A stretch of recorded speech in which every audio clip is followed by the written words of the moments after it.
Hadirin sekalian yang saya hormati dan saya muliakan. Sebelum kita membahas isu-isu besar yang tengah dihadapi dunia Islam sekarang, saya mengajak kita semua merenungkan kisah dan keteladanan para tokoh besar dalam sejarah Islam.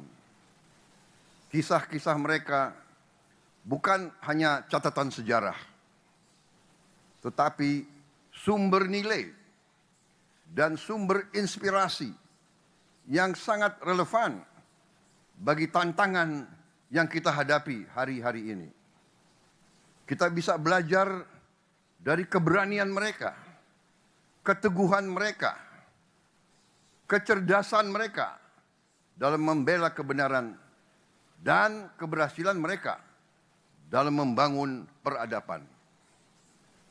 Salahuddin Al-Ayyubi, penakluk Yerusalem, mengajarkan kita tentang keadilan dan kebesaran hati saat berhasil merebut kota suci dari tentara salib. Ia tidak membalas dendam.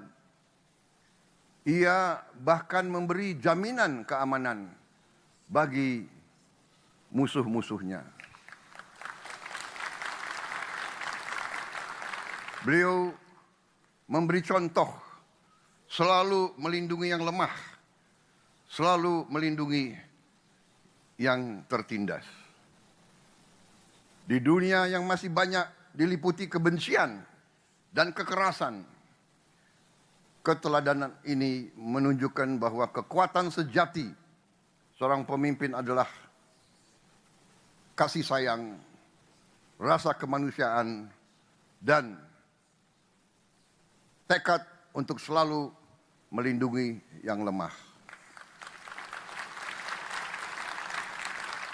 Khalid bin Walid, simbol pengabdian total bagi umat Islam. Seorang tokoh militer yang tidak pernah kalah dalam setiap peperangan dan pertempuran yang ia pimpin. Tidak ada satupun pertempuran yang ia kalah. Namun ketika diminta turun dari jabatannya, ia menerima keputusan itu tanpa ragu-ragu dan patuh kepada pemimpin dan kepada umatnya.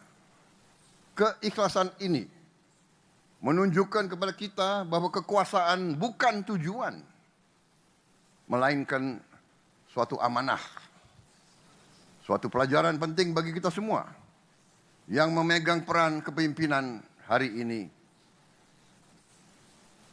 dimanapun.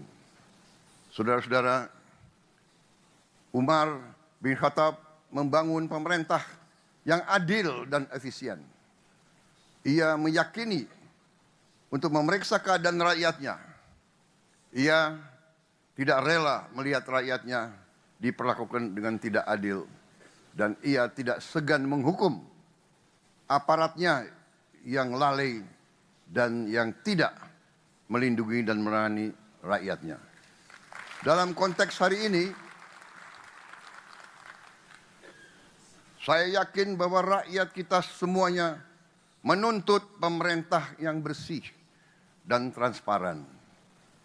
Teladan Umar bin Khattab adalah panggilan untuk bertindak, bukan sekedar berwacana.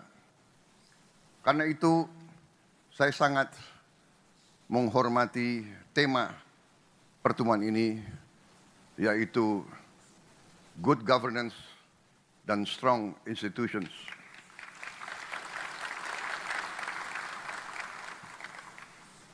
Tokoh lain dalam sejarah Islam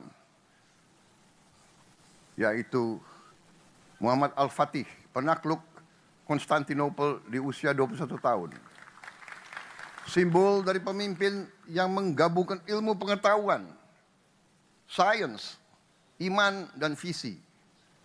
Ia mempersiapkan penaklukan bukan hanya dengan kekuatan, tapi dengan teknologi, logistik, dan moral yang tinggi.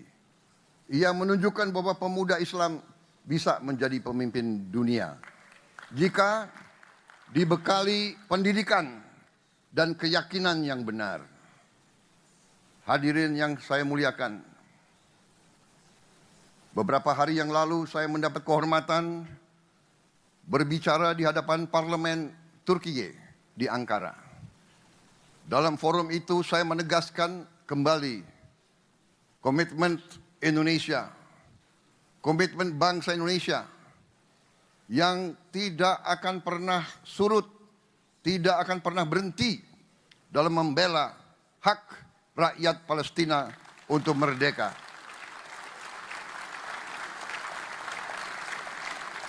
Saya ulangi kembali di forum ini, sudah tiba waktu. Jangan kita sekedar berdiskusi, jangan menyusun resolusi lagi. Rakyat Palestina terlalu lama menjadi korban. Rakyat Palestina membutuhkan suatu keberpihakan, suatu tindakan yang nyata.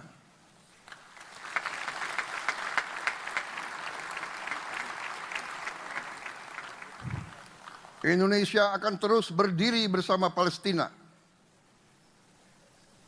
Perjuangan ini akan semakin kuat bila kita, dunia Islam, negara-negara Islam yang mewakili seperempat umat manusia, bisa bersatu. Marilah kita atasi perbedaan kita. Marilah kita atasi kecurigaan kita. Marilah kita atasi rivalitas di antara kita. Marilah kita lihat hal-hal yang penting, yaitu keselamatan umat Islam. Marilah kita melihat masa depan peradaban Islam. Islam pernah memimpin dunia dalam peradaban, dalam sains dan teknologi. Dan kita harus kembali untuk meraih sains dan teknologi supaya kita bisa mengangkat kesejahteraan rakyat kita. Tidak mungkin kita kuat kalau rakyat kita miskin. Tidak ada negara miskin yang kuat. Untuk itu kita harus keluar dari kemiskinan. Kita harus berjuang untuk mengangkat rakyat kita masing-masing dari kemiskinan. Dan untuk itu dibutuhkan pemerintah yang bersih. Hanya dengan pemerintah yang bersih kita bisa mencapai kemakmuran. Saudara-saudara sekalian, tantangan kita bukan hanya Palestina. Kita menghadapi tantangan di mana-mana, sebagaimana saya katakan. Tantangan ini merupakan sumber kelemahan, yaitu kemiskinan, kelaparan, korupsi, ketimpangan pendidikan, dan ketidakmampuan mengelola dan menjaga sumber daya kita masing-masing. Karena itu tema pertemuan perkumpulan saudara-saudara tahun ini sangat benar dan sangat strategis. Good governance and strong institutions as pillars of resilience. Tanpa tata kelola yang baik, tanpa lembaga yang kuat, tanpa pemimpin-pemimpin yang jujur, pejabat-pejabat yang mengabdi kepada rakyatnya, negara tak akan pernah memiliki daya tahan, apalagi daya saing.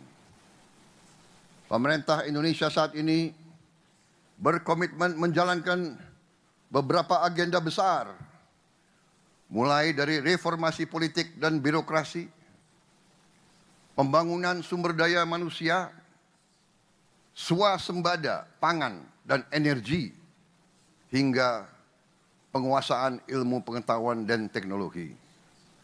Karena kami percaya solusi bagi masalah dunia dimulai dari bangsa kita sendiri. Apakah bangsa kita masing-masing berhasil mengatasi masalah internalnya sendiri. Saudara-saudara sekalian,